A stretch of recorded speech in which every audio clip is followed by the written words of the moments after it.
Ang bida ay isang ambisyosong babae na nagngangalang Choi Michaela. Siya ay may magandang boses at ang kanyang pangarap ay maging bida sa isang musical drama balang araw. Ngunit sa likod ng kanyang masayang mukha, itinatago ni Choi ang isang madilim na lihim na sumasalungat sa lahat ng batas ng kalikasan. Siya ay may natatanging kapangyarihan na makita kung gaano katagal na lang ang natitira sa isang tao upang mabuhay. Ito ay higit na isang sumpa para sa kanya dahil wala siyang magagawa dito maliban sa maghintay sa isang bagay na hindi maiiwasan. Isang hapon habang nasa biyahe sakay ng bus, nasaksihan niya ang sunod-sunod na aksidente sa isang tulay. Dumating kaagad ang mga pulis at paramedic at sinimulang iligtas ang mga tao. Tinitingnan ni Choi ang kaguluhan mula sa ibang pananaw kumpara sa iba dahil nakikita niya kung gaano katagal na lang ang natitira sa buhay ng mga tao. Pagkatapos ay nakatagpo siya ng isang matandang mag-asawa na kasama sa aksidente ngunit hindi nasaktan. Habang binibigyan niya ng band-aid ang babae ay napansin niyang 1 minuto na lang ang natitira sa buhay ng lalaki. Doon ay nakatayo siya at walang magawa, hindi sigurado kung ano ang dapat niyang gawin. Kaya sinabi ni Choi sa babae na huminahon at maging masaya sa huling minuto na kasama siya. Natutuwa siyang nakatulong siya kahit kaunti dahil ang kanyang kapangyarihan ay pinaparamdam sa kanya na wala siyang magagawa sa mga ganitong sitwasyon.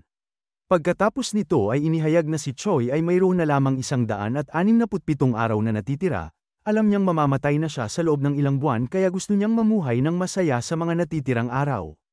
Ito ang dahilan kung bakit siya nag-o-audition sa bawat musical show sa bayan, umaasang makakakuha siya ng isang role. Maya-maya ay binisita niya ang isang babae na nagngangalang Miss O sa ospital, sa kabila ng pagkakaiba ng edad ay mabuti silang magkaibigan.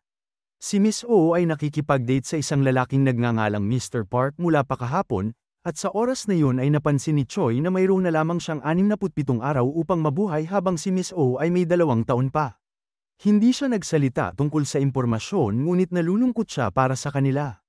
Nang papalabas na siya ng ospital ay nabangga siya ng isang kotse. Ito ay nagkataon na minamaneho ng isang binata na nagngangalang Lee na nakakaranas ng pagkabalisa at natatakot na magmaneho. Anak siya ng isang mayamang negosyante at may-ari ng isang entertainment company. Si Choi ay hindi nasaktan ngunit sa halip na humingi ng tawad ay sinisi siya ni Lee sa pangyayari, dahilan para mag-away sila bago niya siya pilit na pinaupo sa wheelchair. Gusto nitong ipasuri siya sa doktor para hindi niya samantalahin ang sitwasyon at magdemanda pagdating ng araw. Naging sanhi ito ng labis na pagkahuli niya sa isang audition. Kaya naman hiniling niya kay Lee na ihatid siya kahit na paulit-ulit nitong hinihiling na umalis siya. Nang mapansin niyang natatakot siyang magmaneho, kinuha niya ang manibela at sa isang iglap ay nakarating siya sa kanyang destinasyon. Pagkatapos niyang magpaalam sa kanya, napagtanto ni Lee na nadala niya ang susi ng kotse. Sinundan niya ito at nakarating sa isang auditorium. Pagkatapos ay ipapakilala tayo sa isang mahigpit na musical choreographer na nagngangalang Joe. Siya ay isang perfectionist at tinatanggihan niya kahit na ang pinakamahusay sa mga pagtatanghal. Kinakabahan si Choi pero kinanta niya ang isang magandang kanta tungkol sa pag-ibig at pagkabata. Pinanood siya ni Lee mula sa madla at namangha sa kanyang talento. Ngunit sinabi ni Joe na ang kanyang pagganap ay walang katuturan, kaya hiniling niya sa kanya na patunayan na siya ay umibig na noon. Kinabahan si Choi at tiningnan ang mga nanunood, nang makita niya si Lee ay nagmadali siyang pumunta sa kanya at nagtanim ng isang matamis na halik sa kanyang labi. Gayunpaman, si Joe ay hindi pa rin humanga sa kanya kaya siya ay tinanggihan. Si Lee naman ay gulat na gulat at inakusahan siya ng pagnanakaw ng kanyang susi at pag-atake sa kanya. Ibinigay lang sa kanya ni Choi ang susi at humingi ng paumanhin bago umalis. Nang makitang umiiyak siya ay nakonsensya si Lee sa pagsigaw sa kanya. Sa gabi ay nakipagkita si Choi sa kanyang matalik na kaibigan na si Sung-hee na alam ang tungkol sa kanyang kakayahan. Habang nag-uusap sila ay malalaman natin na kahit anong gawin ni Choi para iligtas ang isang tao mula sa kamatayan ay hindi ito gumagana. Kahit na sa pinakaligtas na kondisyon ay maaari silang mamatay sa atake sa puso o aksidente. Sa ibang lugar, si Lee ay nasa isang romantikong date kasama ang kanyang kasintahan na si Bae. Ang babae ay anak ng isang mayamang negosyante at bagay na bagay sila ni Lee, pero kabaliktaran nito ni Lee dahil ang babae ay mayabang at mahilig magmanipula. Ilang beses nang nag-propose si Lee sa kanya at tinatanggap niya ang mga singsing sa bawat oras ngunit hindi kailanman nagsabi ng oo. Alam niyang hindi siya mahal ni Lee at gusto niyang maramdaman niya ang katulad ng nararamdaman niya bago niya siya pakasalan. Pagkatapos, sa susunod na araw ay pupunta si Lee sa China upang makipagkita sa isang investor. Kinabukasan ay nakatanggap din si Choi ng alok para sa isang scuba guide gig sa China, kaya naman nagpaalam siya sa kanyang ina at nakababatang kapatid bago pumunta sa airport. Pagkalapag ay parehong nanatili sina Lee at Choi sa iisang villa, ipinaalam sa kanya ng sekretarya ni Lee na balak ng investor na si Shen na mag-scuba diving sila kinabukasan. Kahit na kinakabahan ay hindi makatanggi si Lee sa isang investor. Nang maglaon, nag-scuba diving ang grupo at nalaman ni Lee na si Choi ang kanilang gabay. Sila ay sumisid sa tubig sa ilalim ng kanyang pamumuno at ginalugad ang karagatan. Pagkatapos ng paglilibot ay sinabihan niya ang lahat na bumalik. Nang nasa bangka na ang lahat ay napagtanto niyang hindi sila sinundan ni Lee, kaya naman mabilis siyang sumisid at hinanap siya. Si Lee na nawalan na ng pag-asa ay nakahinga ng maluwag nang makita siya. Pinagsaluhan nila ang tubo ng oxygen at lumangoy pataas habang magkahawak pa rin ang kamay. Sa oras na yun ay napansin ni Choi na tumigil ang kanyang timer, gulat na gulat niya itong tiningnan at nawalan ng malay. Paggising niya ay nasa loob na siya ng bangka at normal nang gumagana ang timer, ngunit nang pumasok si Lee sa silid ay huminto itong muli. Naguguluhan siyang tumitig sa kanya at ibinalik ang pagtitig sa timer na nasa kanyang kamay. Upang subukan kung si Lee ang dahilan ng paghinto nito, lumayo siya sa kanya. Gaya ng nahulaan niya ay humihinto lang ang timer kapag malapit na siya sa kanya, nangangahulugan ito na kung mananatili siya sa tabi niya ay maaari siyang magkaroon ng pagkakataon na mabuhay ng mas matagal. Sa sumunod na eksena ay nakabalik na si Choi sa Korea at kasama si Sung-hee. Siya ay nagulat din nang sinabi niya sa kanya ang tungkol sa timer na humihinto. Bukod dito ay naalala ni Choi na wala siyang nakitang timer kay Lee. Makalipas ang isang linggo ay ipinaalam sa kanya na si Lee at ang direktor na si Jo ay magtutulungan para mag-organisa ng isang musikal. Ito ay isang malaking antas ng proyekto na may mataas na budget. Kung makukuha ni Choi ang role, mas magiging malapit siya kay Lee at kasabay nito ay matutupad niya ang kanyang pangarap.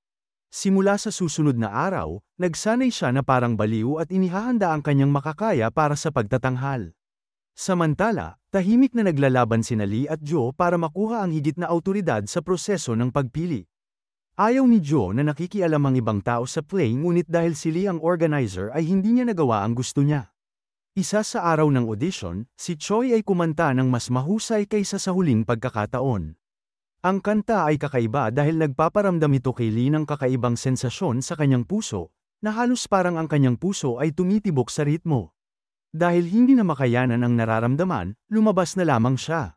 Napansin ni Choi ang kanyang pag-alis kaya sinabi niya ito kay Sung-hee. At dahil isa siyang mabuting kaibigan ay nag-isip siya ng plano para mapalapit sila ni Lee sa isa't isa. Ang resulta ng audition ay iaanunsyo na maya-maya ngunit ginawa ni Choi ang kanyang misyon na mapalapit kay Lee upang mapahaba ang kanyang buhay. Maya-maya ay pumunta siya sa kanyang opisina at nagpanggap bilang isang aplikante na nag-a-apply upang maging kanyang driver. Hiniling ni Lee na lumabas siya ngunit iginiit niya na siya ang pinakamahusay na tao para maging kanyang driver. Nang umalis si Lee ay sinundan pa niya ito sa kanyang tahanan at matapang na inanyayahan siyang makipag-date. Hindi ito pumayag ngunit bago pa lumalim ang kanilang usapan ay isang grupo ng 3 lalaki ang dumating. Sila ay mga aktor na ipinadala ni Sung-hee upang salakayin si Lee. Ang plano ay ililigtas siya ni Choi upang mapalambot ang kanyang puso ngunit napunta silang lahat sa istasyon ng pulisya. Pinakalma ng pulis si Lee at hiniling na manatili sa waiting room, habang naghihintay ay nakatulog si Choi sa kanyang balikat. Gustong magalit sa kanya ni Lee dahil dito, ngunit hindi niya maiwasang makaramdam ng mainit na sensasyon sa kanyang dibdib. Hinawakan niya ang kamay niya at ginawa itong rason bilang kabayaran para sa pagliligtas sa kanyang buhay noong sila ay nag-scuba diving. Hindi nila nakikita na ang timer sa kanyang kamay ay bumabalik na nagpapahaba sa kanyang buhay sa halip na mabawasan. Pagkatapos noon ay lumabas na silang dalawa sa istasyon, noong una ay sinubukan ni Choi na makipag-usap sa kanya ngunit hindi siya pinansin. Ngunit bago umalis ay binigay niya sa kanya ang susi ng kotse at hiniling sa kanya na dumating sa tamang oras kinabukasan. Si Choi ay natanggap sa trabaho bilang kanyang driver na nangangahulugan na maaari niya itong makasama ng madalas at mapahaba ang kanyang buhay. Habang papalayo ay pinapanood siya ni Lee na nagdiriwang at napangiti. Kinaumagahan ay inalam niya ang lahat ng impormasyon tungkol sa buhay ni Choi. Ipinanganak siya sa isang mayamang pamilya ngunit matapos makulong ang kanyang ama dahil sa pangungurakot ng pera ay kinailangan nilang harapin ang malaking kawalan. Ang kasalukuyang kondisyon ng pamumuhay ng pamilya ay hindi perpekto ngunit si Choi ay masyadong ambisyoso para sa kanyang kinabukasan.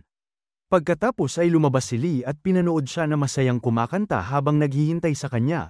Hindi niya ito napapansin pero pag tinitingnan niya siya ay gumagaan ang kanyang pakiramdam. Nagmaneho sila papunta sa kanyang opisina at sa buong oras ay pilit niyang sinusubukan na huwag tumingin sa kanya. Sa buong araw ay hindi siya nawawala sa kanyang isipan na nagpapabaliw sa kanya. Sa isang punto ay sinigawan pa niya ang kanyang laptop at iniisip na ito ay si Choi. Si Choi sa kabilang banda ay sinusubukan na manatiling malapit sa kanya hanggat maaari. Kinalaunan sa araw na yun ay nakasalubong nila si Joe na naaalala si Choi mula sa audition, pinuri nito ang boses niya at sinabing mas gumanda ang kanyang boses mula nung huling pagkakataon na siya ay kumanta. Ang resulta ay hindi pa inaanunsyo ngunit ang komento ay nagpasaya kay Choi. Sa oras na yun ay napansin ni Lee ang pagbabago ng kanyang kalooban at nakaramdam ng matinding selos.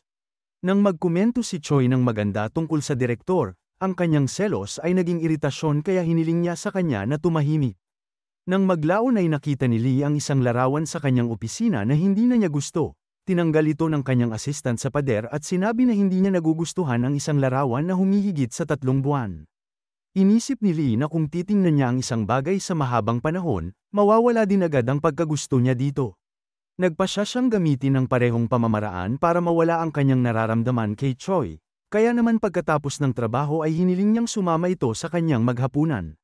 Nalilito si Choi sa biglang pagbabago ng pakikitungo niya sa kanya ngunit pumayag na rin siyang sumama. Hindi tulad ng naisip ni Lee ay hindi niya napigilan ang pagtitig sa kanya kaya mas lalo siyang nadismaya. Sa ilang sandali ay nag-iisa si Choi at nakatanggap ng tawag mula sa kanyang ama mula sa bilangguan. Nakita ni Lee kung gaano siya nangungulila sa kanyang ama kaya nakaramdam siya ng kalungkutan para sa kanya. Pagkatapos ng hapunan, habang naglalakad sila papunta sa kotse ay hinawakan ni Lee ang kanyang braso. Napansin ni Choi na naging pabalik ang timer na ikinagulat niya. Hindi niya sinabi kay Lee ang tungkol dito ngunit ang pangyayari ay kakaiba para sa kanya dahil tinanggap na niya ang kanyang kamatayan matagal na panahon na ang nakalipas. Pagkatapos ay dinala siya ni Lee sa mga sinehan na sinasabi na kailangan niyang alisin ang isip niya sa mga bagay-bagay, at si Choi bilang isang mabuting empleyado ay sumunod sa kanya. Habang nanunood sila ng pelikula ay gustong tiyakin ni Choi na hihinto talaga ang timer kapag hinawakan niya ito. Maya-maya ay hinawakan niya ang kamay nito na nagdulot ng nakakahiyang ugnayan. Lumapit si Lee sa kanya kaya nakita niya ang pamumula ng kanyang pisngi, tumingin siya sa timer at gaya ng inaasahan ay naging pabaliktad ang timer nito.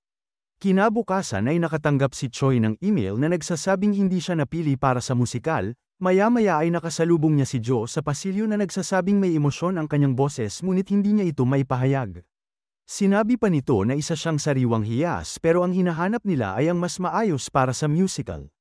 Nang magsimula itong punahin siya ay sumagot siya pabalik, tinawag niya itong peanut saka umalis dahilan para maiwan itong naguguluhan. Kinalaunan sa araw na yon, sina Lee at Bae ay nakita si Choi at doon ay nalaman ni Bae na siya ang bagong driver. Inanyayahan siya ni Bae na maghapunan kasama nila. Ayaw ni Lee na sumama sa kanilang dalawa pero mukhang walang problema kay Choi. Sa restaurant ay ipinaalam sa kanila na 2 upuan lang sa loob ang nakareserba kaya kailangang manatili ni Choi sa terrace at kumain ng mag-isa. Hiniling ni Lee sa kanya na umuwi na lang siya dahil parang hindi nila siya nirerespeto pero iba naman ang sinabi ni Bae, inabutan pa niya si Choi ng tseke para bayaran ang kanyang pagkain. Sa huli ay sabay na kumakain sina Lee at Bae ngunit hindi niya mapigil ang tumingin kay Choi, nasisiyahan ito sa kanyang pagkain na ikinagulat ni Lee dahil para sa kanya ay napahiya siya. Maya-maya ay nagpaalam si Bae na pupunta sa banyo, at ang pagkakataon na ito ay kinuha ni Lee para puntahan si Choi. Kinaladkad niya ito palabas ng restaurant at tinanong kung paano siya nagiging okay na makita siyang may kasamang ibang babae. Naguguluhan na tumingin sa kanya si Choi nang umamin siya na gusto niya siya. Dito na nagtatapos ang kwento, sana ay nagustuhan mo ito. Kung hindi ka pa nakasubscribe ay mag-subscribe ka na upang matulungan mo ang channel na ito. Mag-comment ka na rin tungkol sa kwento. Salamat!